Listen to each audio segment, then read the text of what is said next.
I'm Daniel Marentic. I'm a designer and owner of Control Alt Delete Interior Design, and today we're in my soft loft in downtown Toronto. This is a 1-bedroom, 1-bath, 565 square feet. This unit appealed to me because it had more windows. The bedroom had a window. The process of modeling it from a blank slate to how it is right now took approximately about 6 months. The one drawback that I felt with this space was that there were dead ends, meaning the bedroom and the bathroom abutted back to back against each other. So I'd have to actually walk around in a C formation with dead ends, and I really wanted to open the space up and give it better flow. And I did that by breaking open an entry between the bathroom and the bedroom. Another consideration was, instead of going with a standard tub, I went with a glass enclosed shower. So that saved some of the space, and the remainder I was able to use as storage. Other than that, I've got storage below the sink. I tried to squeeze as much storage as possible because anyone who's ever lived or lives in a small space knows that you have to compromise, and the two largest things you're compromising on is space and storage.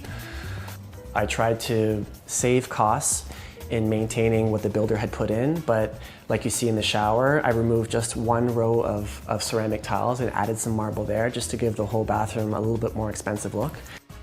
The builder standard light was just a regular monopoint, and I felt because of the width of the sink and how kind of bulky and heavy and white it was, it suited a better fixture that had a little bit more weight to it. And I just like how it's a diffused light, it's not a direct light, and it just adds a nice glow to the whole space. The original layout had a closet up against the bathroom, and by removing that closet and adding a door, I then had the opportunity to add storage along the full wall where the headboard wall would technically be. I actually gained storage by doing this, but I also needed to incorporate elements like a night table. So I did that by cutting out a section of one of the storage cabinets to function as a night table. The storage itself, I tried to use ready-made out-of-the-box storage cabinetry, put it together, but then did custom doors just to give it a more finished look. And again, I've been trying to incorporate a lot of glass, a lot of white and light elements just to give the bedroom a bigger feel than it actually is. It was a straight linear kitchen with 10-foot ceilings here. I knew that I could really maximize on space by going up. So I added an additional row of cabinetry above what the builder already provided, as well as a pantry. So connecting it with that bridge-like open storage shelving unit connects the whole space and gives it an L-shaped kitchen, even though I don't really have cabinetry going the full L length. The pantry section also gives me some open storage. It just makes the space feel less closed off. In small 1-bedroom condos, they're more often than not drawing in dining tables and chairs. This is a good example of where a larger island that functions as both additional workspace in the kitchen as well as a dining table works best. If you can imagine, this wall over here was completely blank, and I had things that the builder put in that anyone who lives in a small condo knows they just have to work around, such as the furnace and the utility door, the thermostat, the fire alarm.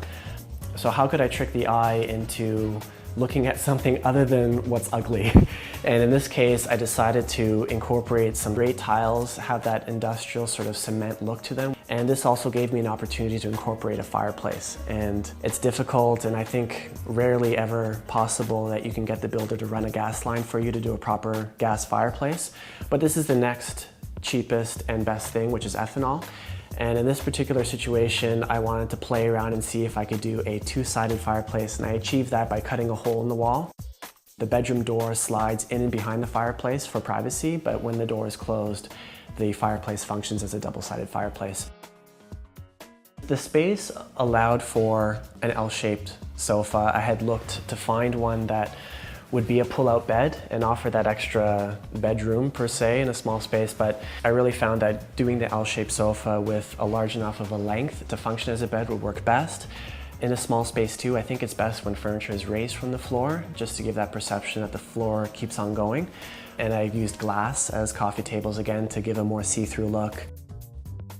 Artwork, I decided to do a mosaic layout, which gives me a lot of flexibility because I can pick a theme, put it in. If I change my mind later on, I can just change it up. Right now, I have some print artwork by a gentleman by the name of James Nye. And I just love the graffiti look. I think it goes a little bit with the industrial feel of the place.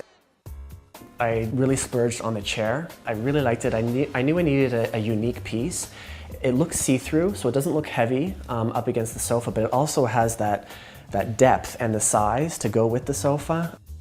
I also have a fairly good balcony here, and most small one-bedroom condos don't have a very large balcony, and that really just increases your living space, so I take advantage of that as much as I can.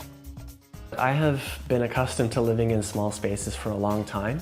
I don't mind it. I think it forces you to reduce on clutter and to really keep only things that you actually need.